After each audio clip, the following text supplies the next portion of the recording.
अस्सलाम वालेकुम नाज़रीन, प्रोग्राम ओपिनियन विद अली काजी में भली कार आऊँ आया यासिर अहमद। हमको स्टूडियो में ज्वाइन किया हुआ सीनियर तज्ज़ियाकार अली काजी साहब। वेलकम अली साहब।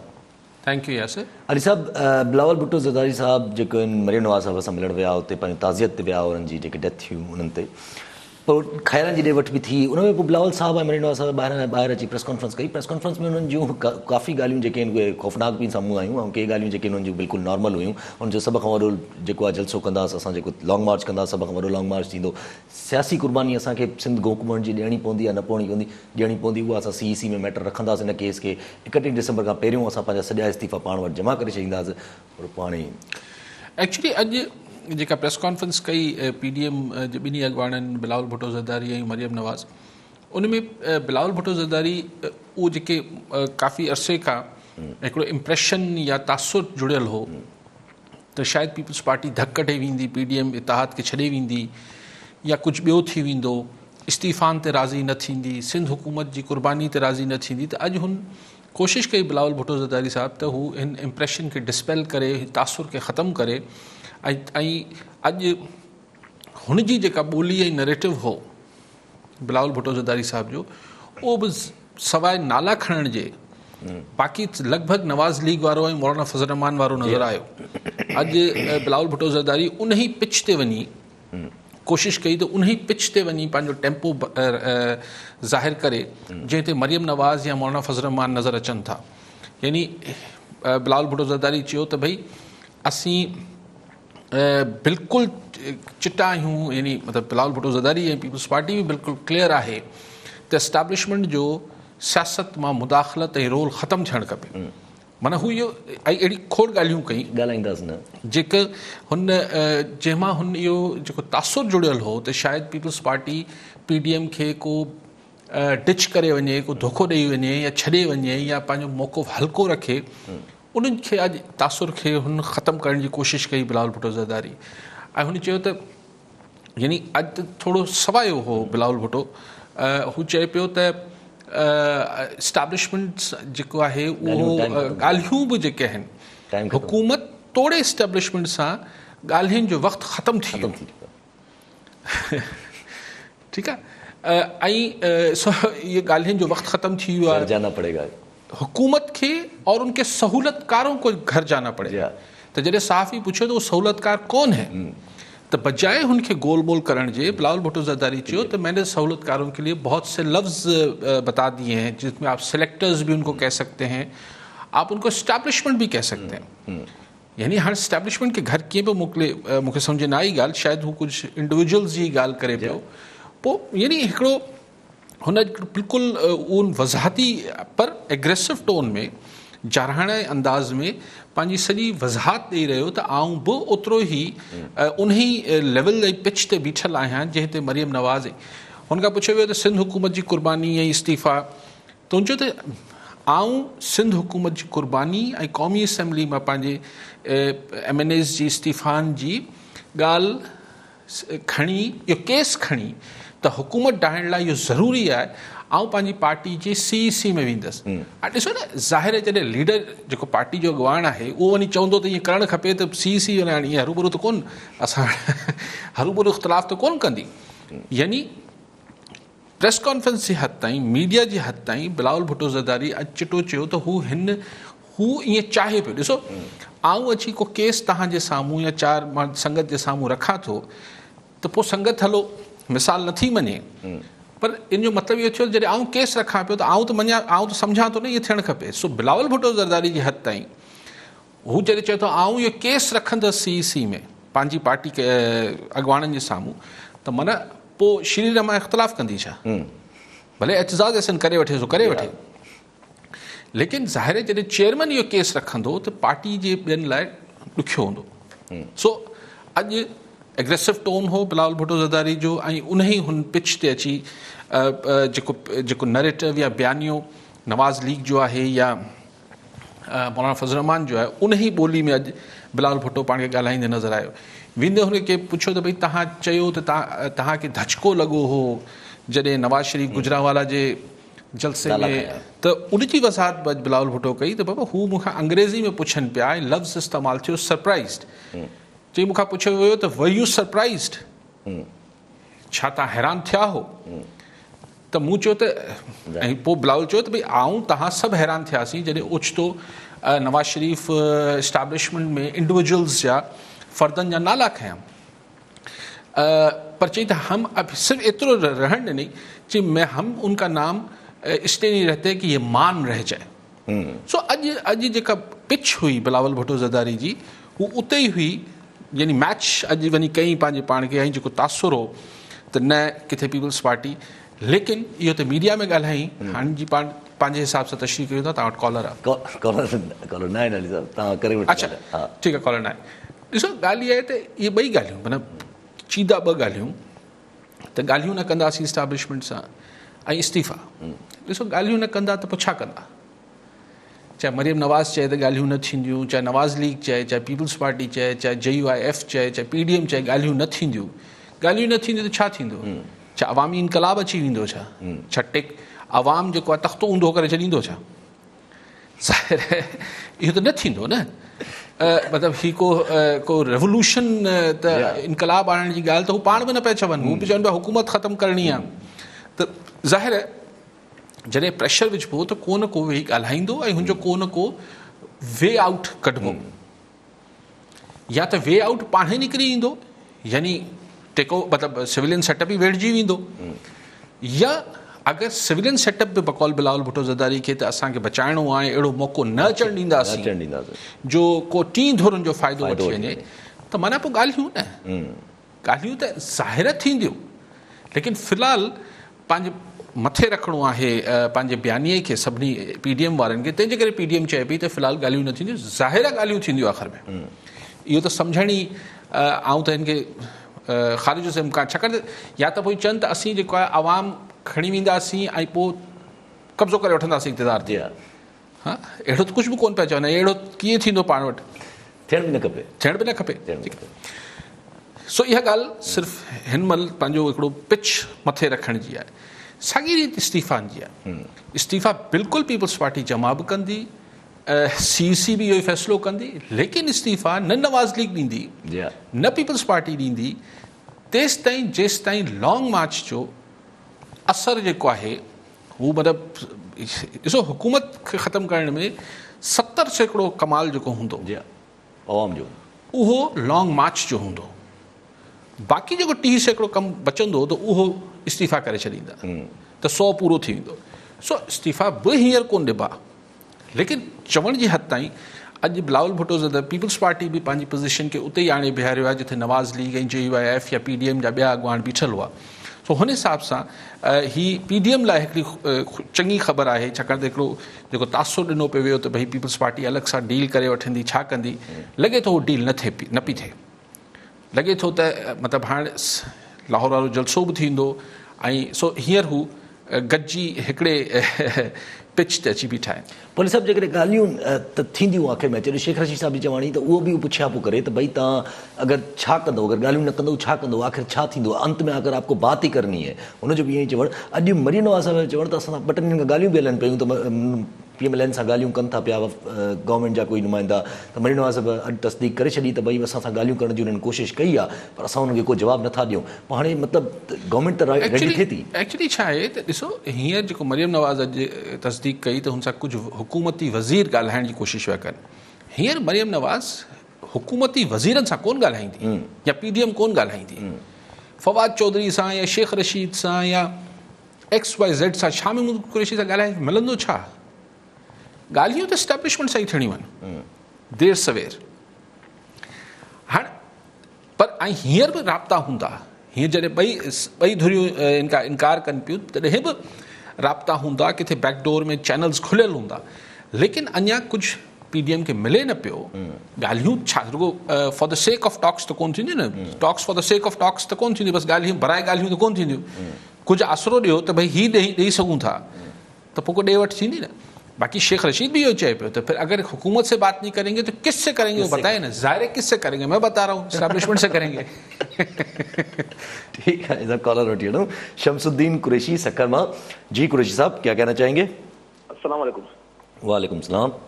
हाँ, मैं कैसा से पूछना चाहता हूँ कि ये जो एस्टेब्लिशमेंट का जो सारा मौलाना फजलुर रहमान, आप ये कौमी असम्बली की सीट नहीं जीता है, تو اب یہ لے کے اداروں کے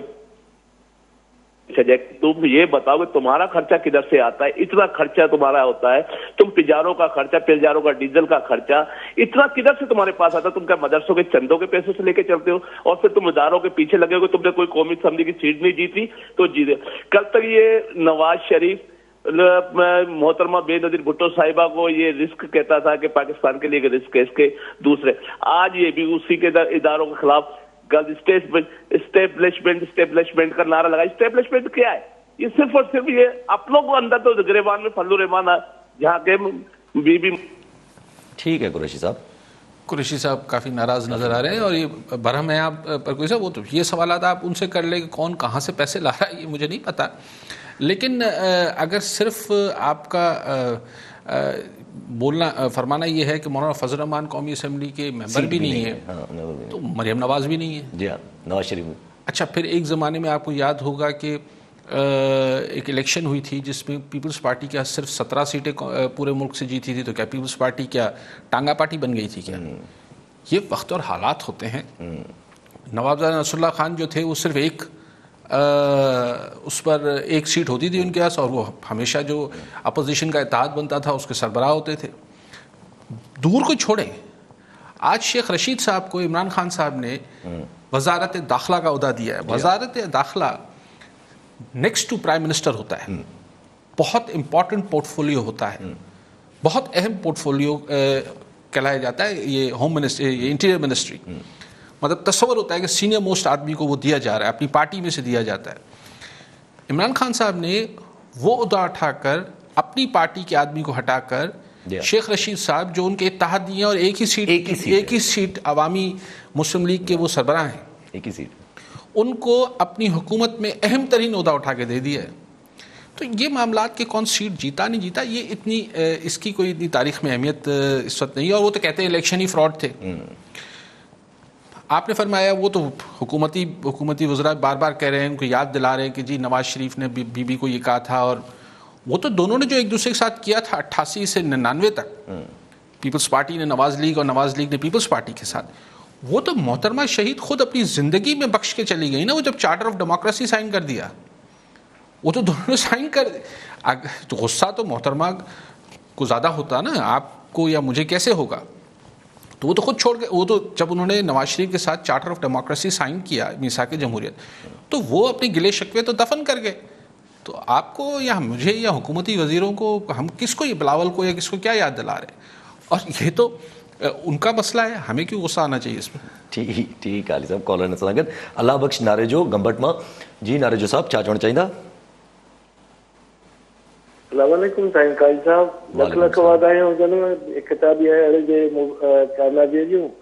ॿियो सर मां हिकिड़ी गुज़ारिश कंदुसि त सिंध जे नौजवाननि खे बेरोज़गार आहिनि तमामु घणा, सिफ़ारिश खां सवाइ नौकरियूं मिलनि कोन थियूं. मुंहिंजी हिकिड़ी कंपनी आहे, हुन में आऊं पाण कमु कयां थो पियो. कतर फैमिली इन्वेस्टमेंट कंपनी आहे, हुन में नौजवाननि खे रोज़गार मिली सघे थो. हर सिंध जे ज़िले में जिते बि आहिनि उते हुनखे जॉब मिलंदी, मेरिट ते मिलंदी, काई सिफ़ारिश न थींदी आहे असां वटि. अलहमदिल्ला 5 ॾींहं ट्रेनिंग भी कराईंदा आहियूं, फ्री ऑफ कॉस्ट उनकी अपॉइंटमेंट ऑर्डर ॾींदा आहियूं. कोई भी दोस्त खे कॾहिं जॉइन करणु चाहिनि मुंहिंजी कंपनी खे, मुंहिंजो नंबर जेको आहे डिस्प्ले कयो भले तव्हां स्क्रीन ते 0300 931 8022. त वेलकम. पोइ मूंसां भले राब्तो कनि, किथे बि कंहिं बि ज़िले में दोस्त आहिनि. ठीकु आहे नारे साहब, ठीकु आहे, महिरबानी. نارے صاحب اشتہار نہیں ہوگا لیکن اگر ہاں وہ نوکری جو اشتہار ڈبو ہے بہرحال ہے کہڑی कंपनी आहे जेके कंहिं बि तालुके कंहिं बि ज़िले में साईं जॉब ॾींदो. साईं बिस्मिल्लाह, सुठी ॻाल्हि आहे. नौजवान भले करे ॾिसनि, मूंखे ख़बर न आहे कहिड़ी कंपनी आहे, छा आहे, सुठी ॻाल्हि. बाक़ी साईं चवनि पिया सिफ़ारिशुनि खां अलावा नौकरियूं नथियूं मिलनि असां वटि सिंध में, तॾहिं मां इहो अची चवां थो. सुठी ॻाल्हि आहे. अहिड़ी का कंपनी आहे जेका सॼे सिंध में कुंड कुर्छ में पखिड़ियल आहे, पोइ सुठी ॻाल्हि आहे. ठीकु आहे अली साहब. अली साहब शेख रशीद खे जो वफ़ाक़ी वज़ीर जो इंटीरियर मिनिस्ट्री जो देर सौंपियो वियो आहे, त उनखे ज़राइनि जे हिसाब सां इहा ख़बर थी पए त PDM सां जेको इहे सियासी सूरत हाल हले थी पई, मामलात हल करण लाइ ॼण ॾिनो वियो आहे इहो टास्क, त शेख रशीद साहब केतिरो कामयाबु थींदा? ॾिसो, शेख रशीद साहब जी काफ़ी अरसे खां पाण बि इहा ख़्वाहिश हुई त भई मूंखे इंटीरियर मिनिस्ट्री ॾिनी वञे. ऐं सीनियर मोस्ट आहियां त मूंखे वज़ारत दाख़िला ॾाढी ईअं प्रेस्टिजियस मिनिस्ट्री हूंदी आहे. इहो माना होम फॉरेन मिनिस्टर ऐं इंटीरियर मिनिस्टर. लेकिन फॉरेन मिनिस्टर बि पंहिंजी जाइ ते इम्पोर्टेंट हूंदो आहे, पर interior minister is the minister जंहिंखे चइजे एजेंसियूं अचनि थियूं एॾी सारी. सभु एजेंसीज़, सॼी तव्हांजी सिक्योरिटी मामलात ऐं सभु शइ अचनि. ॾिसो शेख रशीद सां अॼु माना हू भले केतिरी ॾियनि त भई छा टास्क छा करे वठंदो शेख रशीद साहब. डंडा अगरि वसाइणा हूंदा त पुलिस ऐं रेंजर्स ऐं ॿियूं असांजा जेके बि मामलात हूंदा उहो वसाईंदा. अगरि हिननि ते PDM वारनि खे वठ पकड़ करणी आहे उहो शेख रशीद बि करे वठंदो. बल्कि शेख रशीद वरी पॉलिटिकल माण्हू आहे, हू एजाज शाह कंहिंखे हथी न अचे आहे, उहो करे वठिया. इहो त को मसइलो न हो. अगरि ॻाल्हियुनि जे टास्क जी ॻाल्हि चओ पिया, आउं नथो सम्झां. ॾिसो अॼु जॾहिं उनखां बिलावल भुट्टो ज़रदारी ऐं मरियम नवाज़ खां सवाल कयो त शेख रशीद कहते हैं कि आपका ग्राफ गिर जाए, को सवाल कयो शेख रशीद जो नालो खणी, तो बिलावल भुट्टो चयो तो पिंडी के शेख साहब को जो है राणा सनाउल्लाह ही जवाब दे लेंगे. तो मतलब हू तो उनके राणा सनाउल्लाह जे लेवल ते रखे वेठा आहिनि न. सो आउं नथो ही ज़ाहिर को पॉलिटिकल माण्हू बि त न आहे न ख़ान साहब वटि. त शेख रशीद वरी बि हिकिड़ो पॉलिटिकल माण्हू आहे. जी हा, मिड़ई ऊंधी सुंधा मिसाल, ऊंधा सुंधा शेर पढ़े ॻाल्हि खे हलाए थो. बाक़ी ॻाल्हियूं जिते थियणियूं आहिनि उते ई थियणियूं आहिनि ऐं जॾहिं थियणियूं आहिनि, ऐं उहे ॻाल्हियूं तॾहिं ई थींदियूं. पर ॻाल्हि इहा आहे त अगरि हुन मां बि तव्हां चओ था त हू बि वञनि त ॻाल्हियूं कंहिंसां थियनि. जी हा, पोइ कंहिंसां थियनि. ठीकु आहे साहब. कॉलर सां गॾु शहज़ाद अली बुरगड़ी राजू खानानी मां. जी बुरगड़ी साहब, छा चवणु चाहींदा? सर अली काज़ी सां सलाम करणु पेश कयां थो. अस्सलाम वालेकुम सर. वालेकुम सलाम. सर जॾहिं घरू वज़ीर सर एजाज शाह हो, सर उनखे हटाए शेख रशीद कयो अथनि. छा शेख रशीद हुकूमत बचाए सघंदो सर? हाणे इहो ई थोरी देरि पहिरियां ॻाल्हि कईसीं.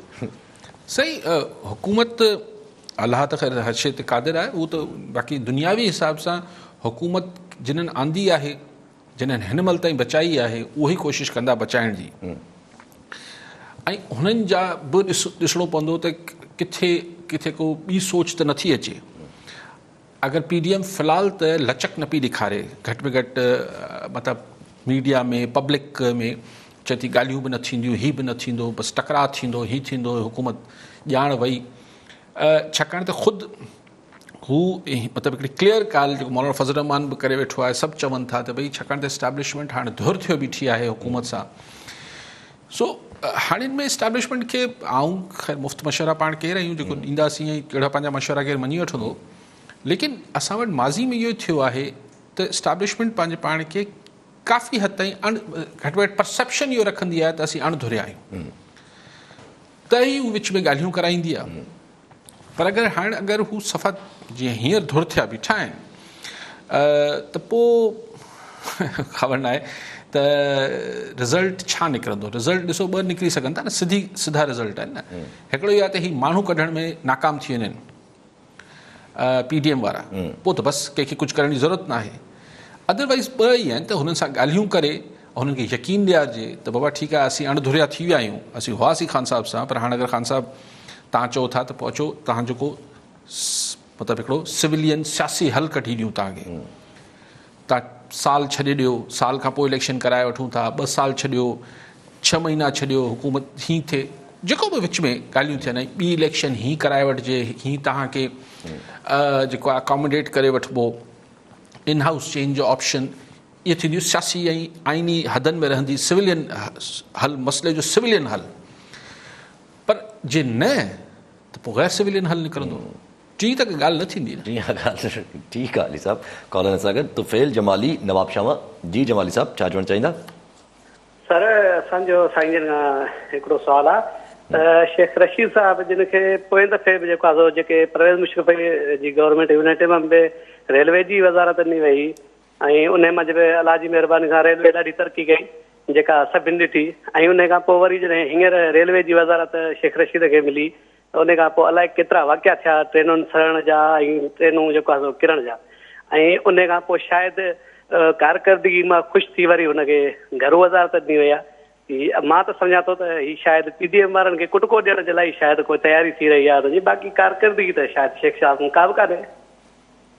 कुटके लाइ पोयां मिनिस्टर कुटके लाइ शेख रशीद जी छा हू सही हुआ सही पोयां मिनिस्टर बहितर ऐं कुटको ॾियण ऐं ॾियारण वारा ॿिया हूंदा ही त फेस आहिनि जीअं मिनिस्टर को हाले अहिड़े मामलनि में ईअं न थींदो आहे बाक़ी कारकर्दगी असां वटि ॾिसे केरु थो जी हा ठीकु आहे अली साहब ऐं सर फवाद चौधरी जी चवणी त अवामी मुफ़ाद में चई माहौल ठाहिणो पवंदो ॻाल्हियुनि जो त अहिड़ो माहौल ठाहियो जंहिंमें ॻाल्हियूं थी सघनि त ऐं वरी हुननि जो इहो बि चवणु त ॿिन्ही पासनि ना गवर्नमेंट ना बि ऑपोज़िशन ना बि जेके एतमाद वारा माण्हू आहिनि उहे इहो किरदारु अदा कनि सही ॾिसो फवाद चौधरी साहब या ॿिया साहबान जेके ॻाल्हियुनि जी ॻाल्हि कनि पिया छा ॻाल्हियूं कनि फवाद चौधरी शाह महमूद कुरैशी केरु हाणे ॿियो को सुझे कोन पियो नालो खणो को हिकिड़ो वज़ीर अमीन गंडापुर असद उमर अली ज़ैदी इहे 3-4 5 ॼणा हितां वेही रहनि हितां जेको आहे PDM जा 3-4 ॼणा वेही रहनि छा ॻाल्हियूं थियनि इस्तीफ़ा ॾियो नथा ॾियूं नथा ॾियूं हलो घर हलो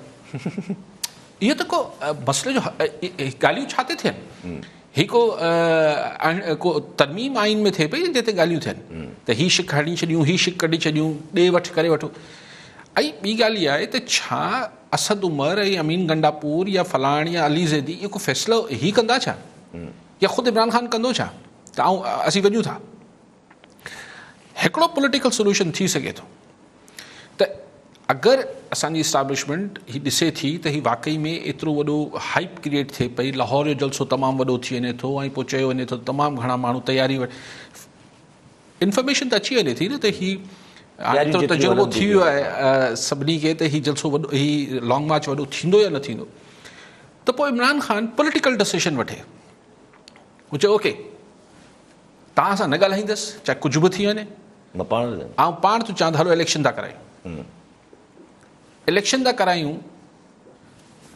त फ़िलहालु त लॉन्ग मार्च जो जवाज़ ख़तमु थी वियो न पोइ वरी बहस छा ते शुरू थींदो त इलेक्शन फेयर थींदी या न थींदी क्राइसिस त उन ते वेही टॉक्स थी वेंदियूं त कीअं थिए सो ही हिकिड़ो इमरान ख़ान पर एतिरो बोल्ड डिसीशन कुर्सी छॾणु सो इहो फ़ैसिलो बि इमरान ख़ान साहिबु इस्टेब्लिशमेंट जी मर्ज़ी खां सवाइ त नथो करे सघे न त चवंदा अगरि तव्हांखे पाण फ़ैसिलो करिणो आहे त ईंदा इलेक्शन में पाण खटे वठिजो पोइ अगरि ज़ाहिर इहो फ़ैसिलो उते हू गॾियल राय सां थींदो पर इहो पॉलिटिकल फ़ैसिलो हूंदो हिकिड़ो वॾो सियासी छको हणंदो इमरान ख़ान साहिबु त न बाबा हलो आउं नथो क्राइसिस में विझणु चाहियां हींअर त अपीलूं करे पियो न अचो ॻाल्हायो महिरबानी कयो जलसा न कयो कोरोना पखिड़िजे पई हू चयो ठीकु आहे पर हिन लाइ वरी माण्हू खे पंहिंजी मक़बूलियत ते पंहिंजी सियासी टीम ते सभिनी ते वॾो कॉन्फिडेंस खपे इहो कमु करण लाइ हिकिड़ी ॻाल्हि पियो कयां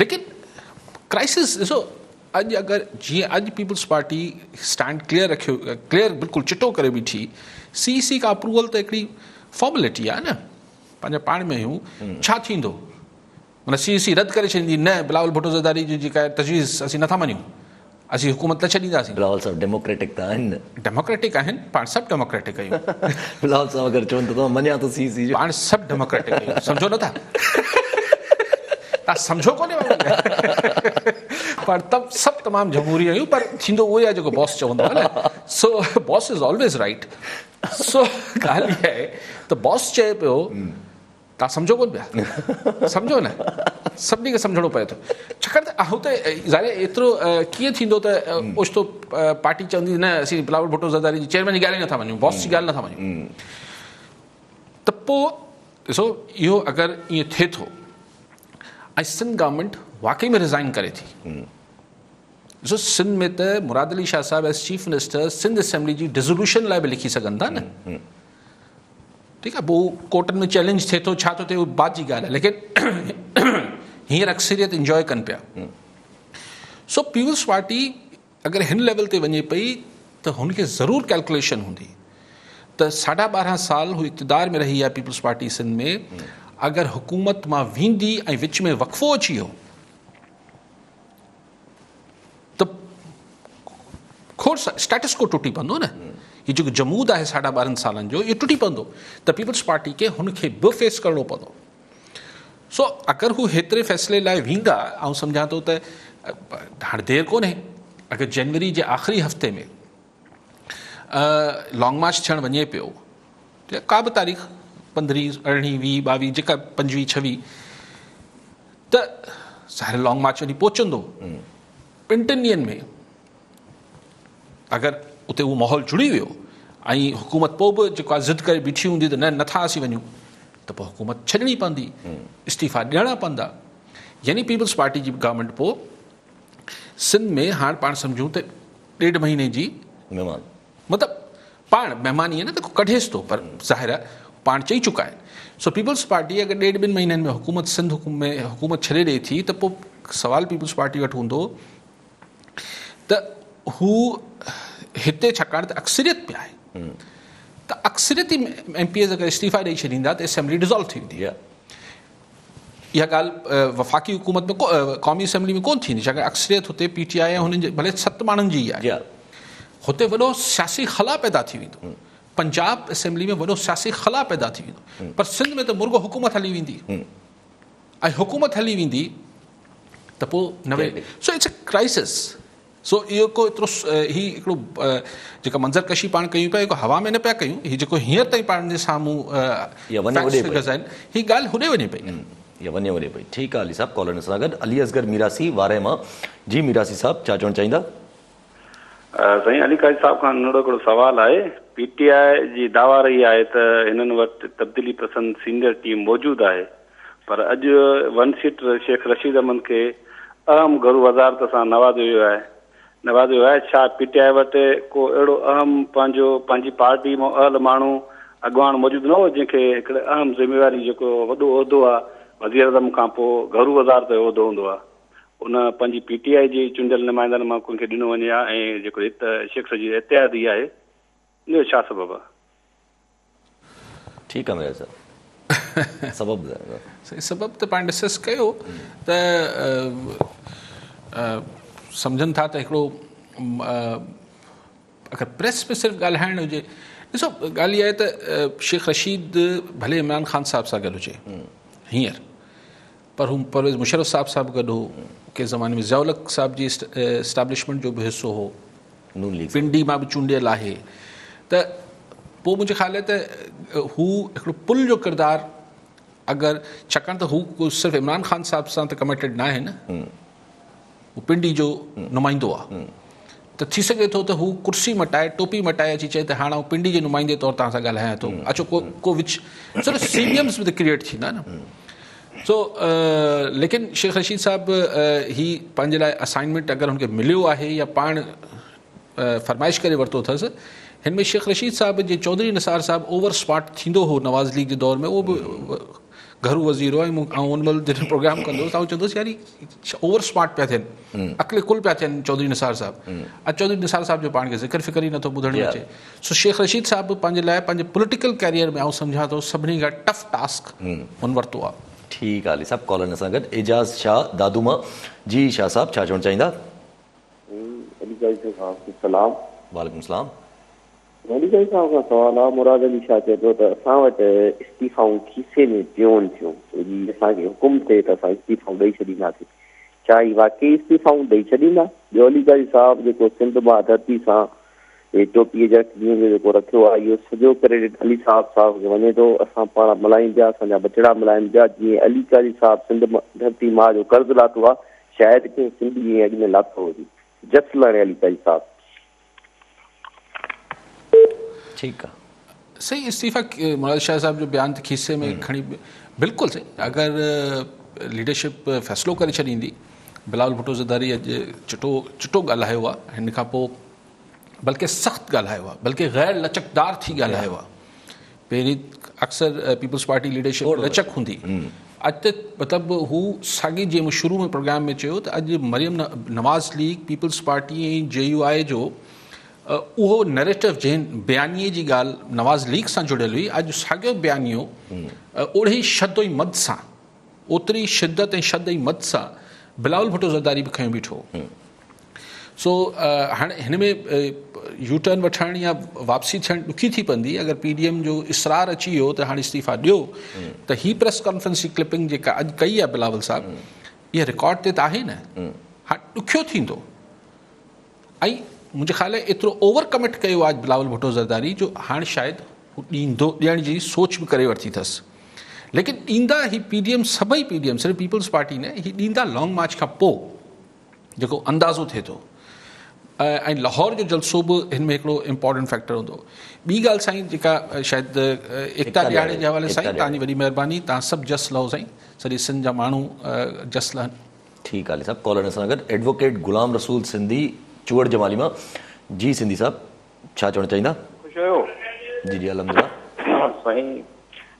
पीपल्स पार्टी वारनि जे लाइ इहो त जेको इस्तीफ़ान वारो इशू आहे सिंध में, सो पीपल्स पार्टी वारनि खे छा कारोना अंग खाईंदो जो सिंध जो सण बोमाल छॾे जेको इस्तीफ़ो ॾेई वञी हथे खाली वेही रहंदा?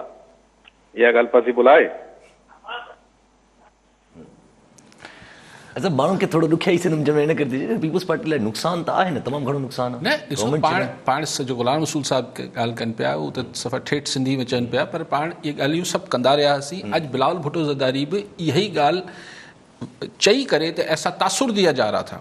पहले मैं गिलगित बल्तिस्तान में था तो कहा कि ये PDM से अलग हो रहे हैं, तो वो तासुर अॼु हुन धणी चए पियो न बाबा एडवोकेट साहब। पाण ॾिसो तव्हां चओ था त तव्हां एडवोकेट आहियो, तव्हां चूड़ जमाली जो फ़ोन पिया कयो, ऐं छो चवां त तव्हां न आहियो? जी हा। तव्हां डॉक्टर आहियो, एडवोकेट न आहियो, या त चूहड़ में न पिया ॻाल्हायो, तव्हां मीरपुर माथेले मां ॻाल्हायो, भई तव्हां चओ था त शयुनि खे कॾहिं कॾहिं फेस वैल्यू त वठणु खपे। पर आउं तव्हां सां हिन जी बारीकी में इतफ़ाक़ थो कयां त इस्तीफ़ान जो ऑप्शन आख़िरी ऑप्शन तौरु हूंदो, आख़िरी ऑप्शन आख़िरी कार्ड तौरु हूंदो, लेकिन एतिरो सिर्फ़ु चई वठणु ऐं पंहिंजे पाण खे कमिट करणु बि ही अॼोके ॾींहं जी डेवलपमेंट आहे। पहिरीं हू चूंके चुनाचे हो ऐं तासुर इहो त अलाए बीहंदा न बीहंदा, अलाए हुकूमत जी कुर्बानी ॾींदा न ॾींदा। अॼु बिलावल साहब चयो त लफ़्ज़ी इस्तेमालु कई त सिंध हुकूमत की कुर्बानी, सिंध कोन त कुर्बानी क़बूल पए, मतिलबु हू जीअं चइबो आहे त लेकिन कुर्बानी बि कंहिं ॾींहं ते अची कबी आहे न। त उहो ॾींहुं आउं सम्झां थो त लॉन्ग मार्च खां पोइ जॾहिं 70% करे, ॾिसो हिन जो लाहौर जो जलसो 10 खां 15% मसइलो हल कंदो PDM जो, बाक़ी जेको आहे 50-60 सैकड़ो जेको आहे उहो लॉन्ग मार्च केतिरो वॾो थिए थो ऐं GT रोड में घिड़े थो या नथो डी चौक ताईं पहुचे थो या नथो पहुचे इस्लामाबाद। बाक़ी 20-25 सैकड़ो जो कमु आहे हू इस्तीफ़ा करे छॾींदा ऐं हुकूमत सिस्टम वञे थो या हुकूमत वञे थो, इहो ख़ुदा खे ख़बर आहे। ठीकु आहे साहब। कॉलर इन पहिरियों पोइ हुन ते अचूं था वरी। दाद मोहम्मद गडाणी घोटकी मां। जी गडाणी साहब छा चवणु चाहींदा? अस्सलाम वालेकुम साईं। वालेकुम सलाम। सर काजी साहब ॻाल्हि इहा आहे त शेख रशीद साहब खे अॼु ओचितो ई ओचितो पंहिंजो वज़ारत रेलवे तां हटाए करे वज़ीर दाख़िला कयो आहे। शेख साहब चए थो 31 साल में मूंखे 15 वज़ारतूं मिलियूं आहिनि। ज़ाहिर ॻाल्हि आहे इन में के गुण आहिनि त जेको आहे सो इनखे एतिरनि उहिदनि ते कयो पियो वञे। दोस्त कुझु तनक़ीद पिया कनि मुंहिंजे ख़्याल में त वज़ीर दाख़िला वारो जेको उहिदो आहे इहो सही तरीक़े सां इनखे मिली वियो आहे। मथां PDM जो बि जलसो बि आहे, शायदि साईं सख़्तु माण्हू आहिनि। इन में तव्हां रोशनी विझो त आया शेख रशीद खे जेका इहा वज़ारत आहे इहा वाक़ई हक़ीक़तन ॾिनी वई आहे या मां ॾेखाव आहे? न फेक न्यूज़ न आहे साईं, ॾिनी वई आहे, खातो ॾिनो वियो आहे। लेकिन साईं चवंदा आहिनि गुण आहिनि, गुण त सभिनी में हूंदा आहिनि साईं, पर गुण कहिड़ा आहिनि इन ते रोशनी नथा विझूं। शेख रशीद साहब में कहिड़ा गुण आहिनि? हा फिट सभिनी सां आहिनि, पिंडी जा नुमाइंदा आहिनि, मतिलबु पिंडी मां चूंडियल एफ़ज़ी आहिनि, राब्ता आहिनि, गुण त घणा आहिनि। ठीकु आहे साहब। अच्छा तव्हांजी ॻाल्हि कई त PDM जो जेको लाहौर वारो जो 100 के 15% या फिर उहो जेको पंहिंजो लॉन्ग मार्च थियणो आहे उहो 70% ताईं कमु करे ईंदो, पर हिन में सॼो इफ़ आहे न हिकिड़ो अली साहब? Yes of course there are so many ifs and buts. इलाही अगरि चूंके चुनाचे त आहिनि न साईं, पाण को नजूमी त कोन्हे हिन जैसे साहब। पाण त चऊं था त हीअं थियो त हीअं थींदो, थी सघे थो, उहो बि थींदो, ख़ुदा खे ख़बर आहे। ॾिसो अॼु बिलावल भुट्टो ज़रदारी साहब चयो त ये पाकिस्तान की तारीख़ का सबसे बड़ा लॉन्ग मार्च होगा। पाण कल बि डिस्कस कयो पिए त जेके लॉन्ग मार्च हिन मुल्क में न थिया उन्हनि नतीजा ॾिना। मोहतरमा शहीद वारो बि लॉन्ग मार्च ऐं नवाज़ शरीफ़ जुडिशरी वारो बि लॉन्ग मार्च नवाज़ शरीफ़ जेको कयो, उहो ॿई हिकिड़ो थियो ई कोन मोहतरमा शहीद वारो, हिकिड़ो जेको नवाज़ शरीफ़ वारो गुजरावाला ते या सरगोदा ते पहुतो त कमु थी वियो। ॿई लॉन्ग मार्च जेके थिया, इमरान ख़ान वारो बि, मौलाना फज़ल रहमान वारो बि ऐं हिकिड़ो तारीख़ टे टिनी को नतीजो न ॾिनो, छाकाणि त माण्हू न हुआ। हींअर अगरि ही माण्हू रोडनि ते आणण में कामयाबु थी विया ऐं माण्हू हाणे बि ॿाहिरि इस्लामाबाद जे न वेही रहिया, अगरि डी चौक ते खड़ी आहे त नतीजो त ईंदो सर। ठीकु आहे साहब, कॉलर सां गॾु साद राहू नवाब शामा। जी राहू साहब, छा चवणु चाहींदा? सर काई साहब सवाल पुछा करो आहे, ज़राअत जे बारे में केरु कोन थो ॻाल्हाए, बसरनि जो रेट करा छॾे थो, मुंहिंजे छा थींदो भला? ठीकु आहे राहू साहब, ज़राअत जे बारे में चवणु खपे। हासी ज़राअत बिल्कुलु इलाही घणो ॻाल्हाइणु खपे, ॻाल्हाइजे थो।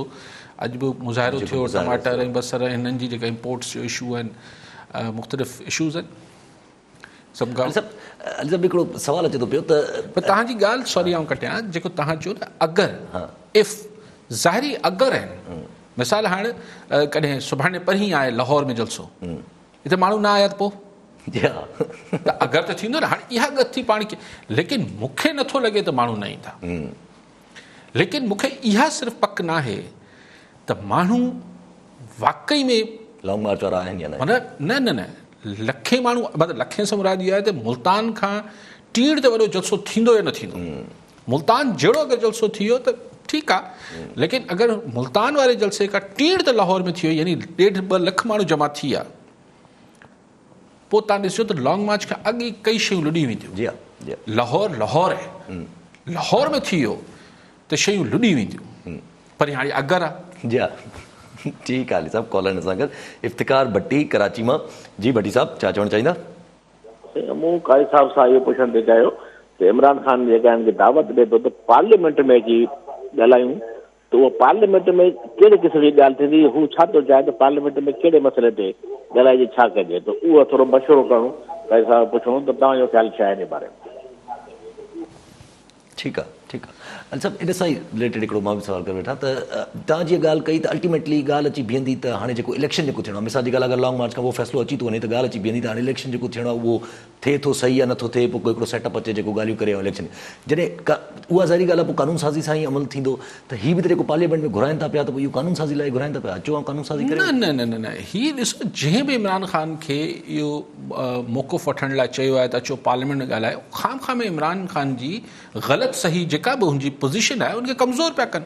आज मजाक उड़ाइनि पिया न बिलावल भुट्टो ऐं मरियम नवाज़ त कल तक बोलते थे बात नहीं करूँगा, इहो साॻियो इमरान ख़ान आहे जेको हिननि सां कोरोना जे मामले ते बि वेहण लाइ तयारु न हो, ॾाढी ॾेखारी, पोइ ॾाढी ॾेखारी नहीं छोड़ूंगा। अॼु हाणे चए थो पार्लियामेंट में कहिड़ी गुफ़्तगू थींदी आहे, पार्लियामेंट में हिकिड़ी तकरीर हीअ कंदो, हिकिड़ी तकरीर हू कंदा, त हीअ त हरू भरू इमरान ख़ान पंहिंजी जेको नरेटिव या जेका हू हाई मॉरल ग्राउंड ते बीहंदो आहे त न ही सभु करप्ट आहिनि, मां साथ आहियां, त हुनजी पोज़ीशन कमज़ोर कई अथनि। शायदि उनखे हिन शेख रशीद बि या हीअ जेको आहे फवाद चौधरी हिननि चयो त सर तव्हां सियासतदान आहियो, तव्हां इहो महिरबानी करे न चयो त असीं ॻाल्हियूं न कंदासीं, माहौल त क्रिएट कयो जेको फवाद। सो इमरान ख़ान हींअर त पार्लियामेंट जे अंदरि बि ऐं पार्लियामेंट लॉजिस में बि, के ड्राइंग रूम में बि, के उताक में, के होटल में बि ॻाल्हाइण लाइ तयारु थी वेंदो, लेकिन हाणे PDM हिननि सां ॻाल्हाए छा? ऐं जेका तव्हां ॻाल्हि कयो पिया उहो तव्हां कॉलर आहे मौलादाद जतोई पनो आकिल मां। जी जतोई साहब, छा चवणु चाहींदा? अस्सलाम वालेकुम। मुंहिंजो सुवालु आहे त ही जेका नाल हुकूमत अचण छॾी जेके अवाम दुश्मन फ़ैसिला कया ऐं जेके कम शुरू कया उन्हनि में त अवाम ई लोड़े थो, ऐं ॿियो त हिननि जेके अचण सां ई इंतकामी कार्रवायूं कयूं ऐं इंतकाम वारा फ़ैसिला कया, गिरफ़्तारियूं शुरू कयूं, उन्हनि में हितां तखर जो अवामी लीडर सैयद खुर्शीद अहमद शाह साहब खे नेम हथां गिरफ़्तार करायो वियो।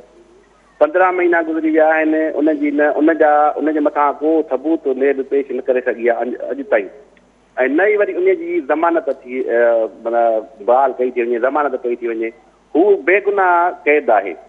सैयद खुर्शीद शाह हिकु अवामी लीडर आहे जेको ॾींहुं राति अवाम सां हिते मेल जोल करण वारो माण्हू आहे। ठीकु आहे जतोई साहब, जतोई साहब जी ॻाल्हि ते अचूं था।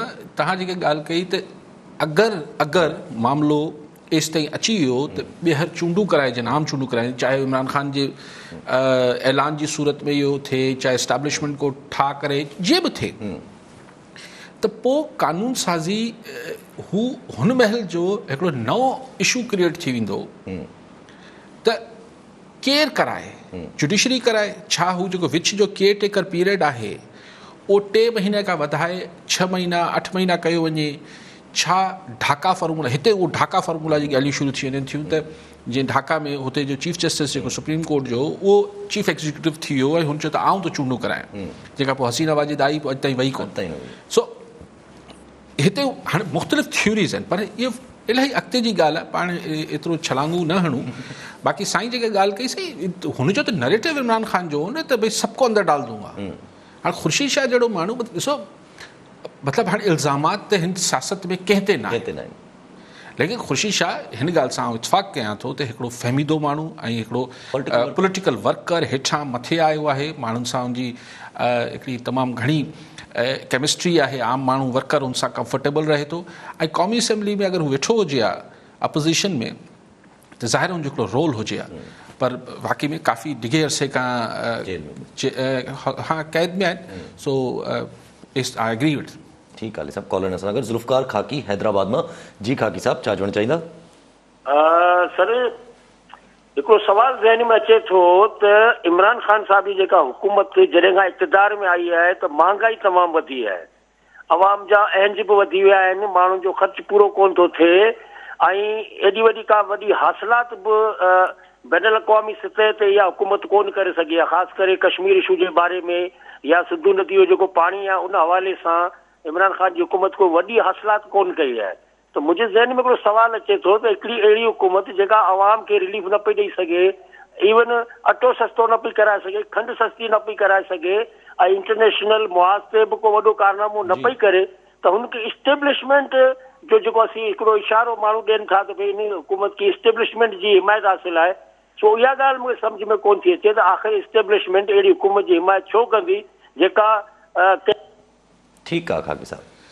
सही इहा ॻाल्हि अपोज़िशन खे बि कोन थी सम्झ में अचे त छो था कयो। कल्ह मौलाना साहब उन्हनि चवनि पिया न त असांखे सम्झ में नथी अचे त अञा ताईं मुहाफ़िज़ छो बणियल आहे इस्टेब्लिशमेंट। एक्ज़ैक्टली इहा ॻाल्हि खाकी साहब वारी जेका आहे उन्हनि खे बि सम्झ नथी अचे, पर हाणे हू डिघा फॉर्मूलाज़ आहिनि, डिघी थ्योरीज़ आहिनि, डिघा मामलात आहिनि, कीअं शुरू थिया छा थियो, हाणे ॻाल्हि हू त हाणे नथा करे सघूं, लेकिन बहरहाल ख़ुदि ही अॼु जेको बिलावल भुट्टो ज़रदारी बि इहा ॻाल्हि कई आहे त हुकूमत और सहूलतकारों को जाना पड़ेगा, ही हिकिड़ी तमामु वरी हिकिड़ी एक्सट्रीम पोज़ीशन आहे, ही वरी हिकिड़ो थोरो इंतिहाई मौक़ुफ़ आहे, नैरेटिव आहे, लेकिन जीअं हमेशह चवंदो आहियां सियासत में, इक़्तिदारी सियासत में घुर्बो 100 रुपयो आहे, पोइ पौणा 15 रुपया या सवा 15 रुपये ते राज़ी थी वञिबो आहे, किथे न किथे राज़ी थियणो पवंदो आहे। ठीकु आहे अली साहब, वरी महिरबानी अली साहब, वरी महिरबानी अली साहब। नाज़रीन, अॼु जे प्रोग्राम जो पूरो थियो, वरी मिलंदासीं ईंदड़ प्रोग्राम में। दुआ में यादि।